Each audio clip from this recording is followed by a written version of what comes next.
Hello बच्चों, आइए प्रश्न समझते हैं। हमारा प्रश्न है पारिस्थितिकीय पदानुक्रम यानी इकोलॉजिकल हायरार्की की आधारभूत इकाई है।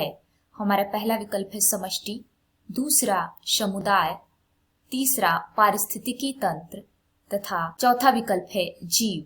आइए समझते हैं। सबसे पहले हम अपने प्रश्न की मुख्य अवधारणा को समझेंगे। मुख्य अवधारणा, हमारे प्रश्न में पूछा गया है पारिस्थितिकीय पदानुक्रम की आधारभूत इकाई क्या होती है।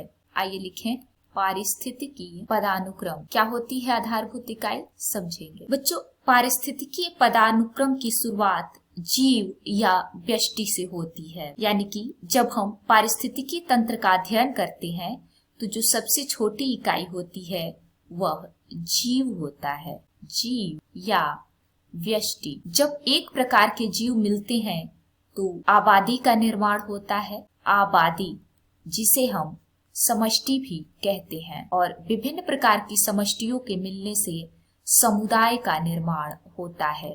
समुदाय, जब जैव तथा अजैव सभी प्रकार के समुदाय मिलते हैं तो पारितंत्र का निर्माण होता है।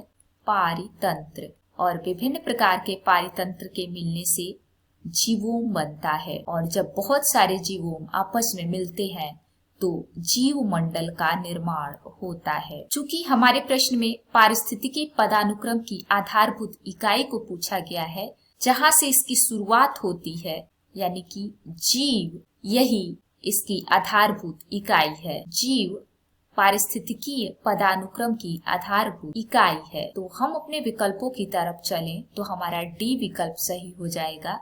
पारिस्थितिकीय पदानुक्रम की आधारभूत इकाई जीव है। उम्मीद है आपको प्रश्न समझ में आ गया होगा। धन्यवाद।